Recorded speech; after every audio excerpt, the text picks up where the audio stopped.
Friends, I want to share with you an amazing story that is gaining popularity on German YouTube. This is a short video featuring the performance of the famous German actor Til Schweiger, who became famous for his roles in films such as Handsome Man, Couriers, and Reach for Heaven. In an interview, he unexpectedly gave an answer to the question of who he would choose, Putin or Donald Trump. Without hesitation, he chose Vladimir Putin, the Russian president. This statement shocked the entire studio. After all, as you know, Til Schweiger is often called a proponent of anti-American views, and his position is surprising. Immediately after this conversation, an interesting video with the words of Donald Trump followed, where he sharply spoke out against the German leadership. Get ready, friends. The release will be very interesting. We are starting. But before we continue, let's talk a little bit about the Second World War.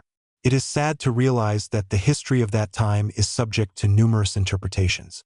For example, in the West, it is often heard that only the United States and Great Britain won the war, while the contribution of the Soviet Union is hardly mentioned. It doesn't matter that 80% of German troops fought on the Eastern Front. It doesn't matter that the Soviet Union lost 27 million people, and the Americans lost only 400,000. It doesn't matter that the Soviet army liberated many European countries. Unfortunately, this remains behind the scenes. However, there are still people in Germany representing the older generation who know the true story and can provide facts. Listen to what Til Schweiger says, explaining his choice. He explained that if he were choosing between Putin and Trump, his choice would definitely fall on Putin. And he added, "Why is that? Because if you look at the events after World War II, who defeated Germany? They were Russians. Germany had already been defeated by the Russians, and the Americans entered the war late because they were afraid that the Soviet Union would take over all of Europe. They intervened to prevent this and hasten the end of the war, but still they were not the first." Then Til Schweiger recalled the events of the Afghan War, when the Soviet Union fought against the Islamists, who were armed and trained by the United States. It was presented as a struggle for democracy and freedom, but we know that in fact these were the forces that the Russians were fighting against. Schweiger was not afraid to express his opinion. "I am not against Americans. I myself am married to an American woman and have lived there for many years. But if we talk about international politics, then my choice is Putin." After this interview, social media literally exploded. Thousands of Germans expressed their support for Til Schweiger, praising his courage and integrity. Some even wrote that he showed more patriotism towards Russia than many Russian stars who prefer to remain silent on these topics. Til has gone far ahead of our celebrities who are afraid to express their position. The users wrote, "He frankly stated that the United States has always sought to destroy ties between Germany and Russia in order to prevent their rapprochement and joint prosperity. This bold move by Til is now forcing many to look at him from a new perspective.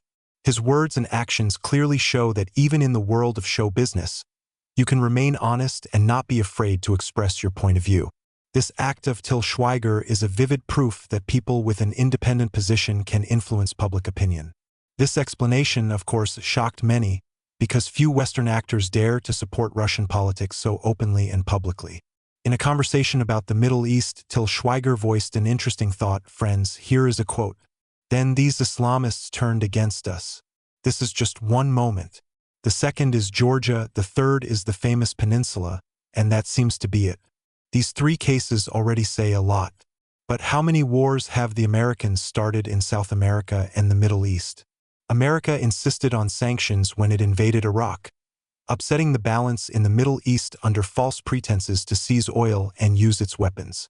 As a result, a new unstable situation has been created. Now everyone is saying that I'm anti-American again, even though I've lived there long enough. In the end, I definitely choose Putin," end quote. And here are some interesting comments that the Germans wrote. "Til gave our actors and singers a head start. Respect for this sane, handsome, intelligent, and decent man. Normal Germans know the history. They're usually East Germans. Still Til. I went through the lies of the West with a bulldozer. Suddenly, I look at this actor in a completely different way now. A man with a name who is not afraid to say what he thinks, not in a bar but openly in an interview, is admirable for that alone. And he's also a great actor. Friends, it is interesting, of course, to look at the conflicts in which Russia participated after the Second World War and in which the Americans participated. The difference will be huge. But for some reason, Russia is called an aggressive country. When Russia puts missiles in other countries, it is aggression, and when the United States puts missiles close to Russia's borders, it is protection. Doesn't that bother you, friends? But let's leave these questions aside and get back to Til Schweiger. Since we're talking about the Germans, I'll tell you a few words about Germany, as promised. It is good that there are still people in Germany who soberly assess Russian politics and Russia's role in maintaining security. They understand that Russia does not seek conflicts with anyone. It wants to trade, including with Germany, so that Europe is safe and peaceful. Ideally, Germany, as a sovereign country, should not allow itself to be drawn into this openly harmful confrontation with Russia. The energy alliance with Moscow has been destroyed, and now the German economy is facing problems. It is deprived of Russian gas, on which the German economic miracle was based. Now Germany has been hooked on contracts with American LNG, which is 2 to 3 times more expensive than Russian gas. But the most interesting thing is that she was forced to follow climate policy, which, according to many, including Donald Trump, can be called a real scam. Judge for yourself.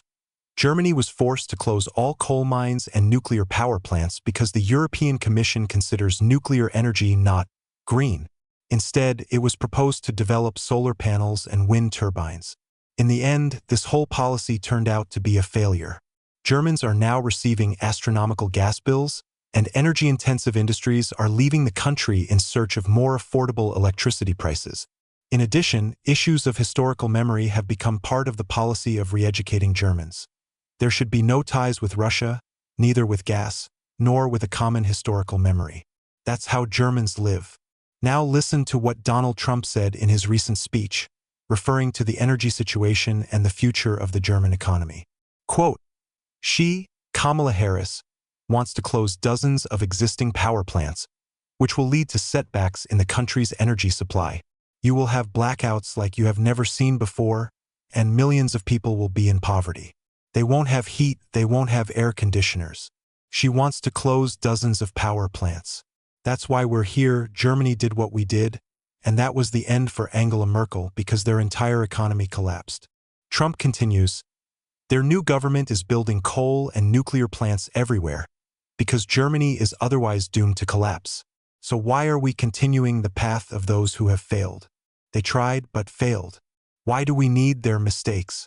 Why don't we create powerful energy sources instead of these wind turbines that destroy everything around us, kill birds, and destroy fields? If you want to see the bird cemetery, just look under the windmills. All this is a green scam, a disgrace. I'm for clean energy, clean water, and clean air, but you can't destroy your country for that."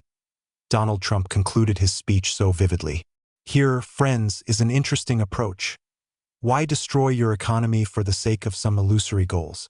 And climate policy, according to Trump, is nothing more than the desire of Brussels and the people behind it. What is happening in Germany is really crazy. Restrictions have been introduced on internal combustion engines, which means that diesel and gasoline-powered cars are now illegal. The Greens really want the whole of Germany to drive electric cars by 2030. The goal is 15 million electric cars, and now there are only about 1.5 million of them in the country. With only 6 years left, do you think these genius planners will be able to achieve their goal?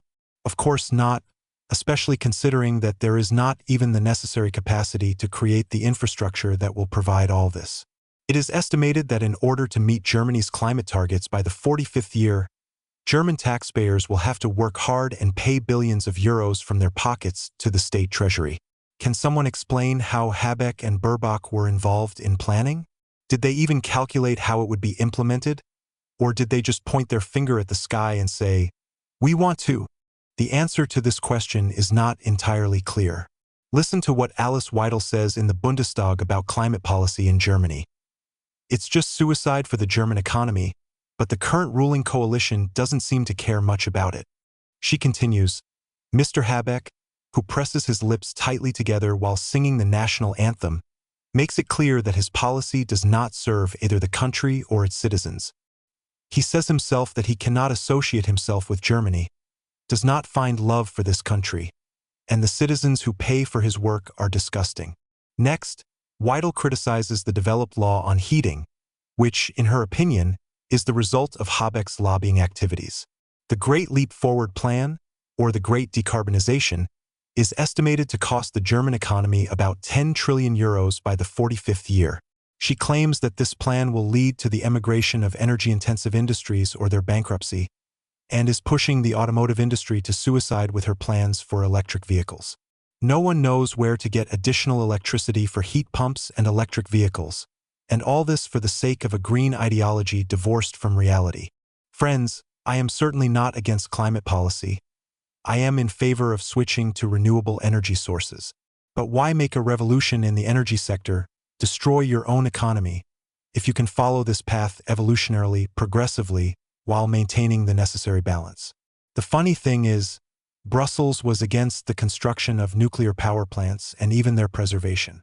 Why do nuclear power plants generate huge amounts of electricity in Russia, for example, and why is Russia one of the leaders in the field of nuclear technology? So why can't we establish cooperation in this area and build nuclear power plants in Europe together with Russia? This was true, of course, before the famous events. The Americans probably wouldn't have allowed it.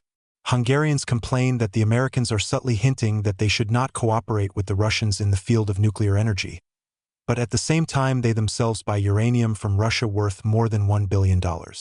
Therefore, despite the claims of free competition, there is no international competition in reality. There are equals and there are more equals.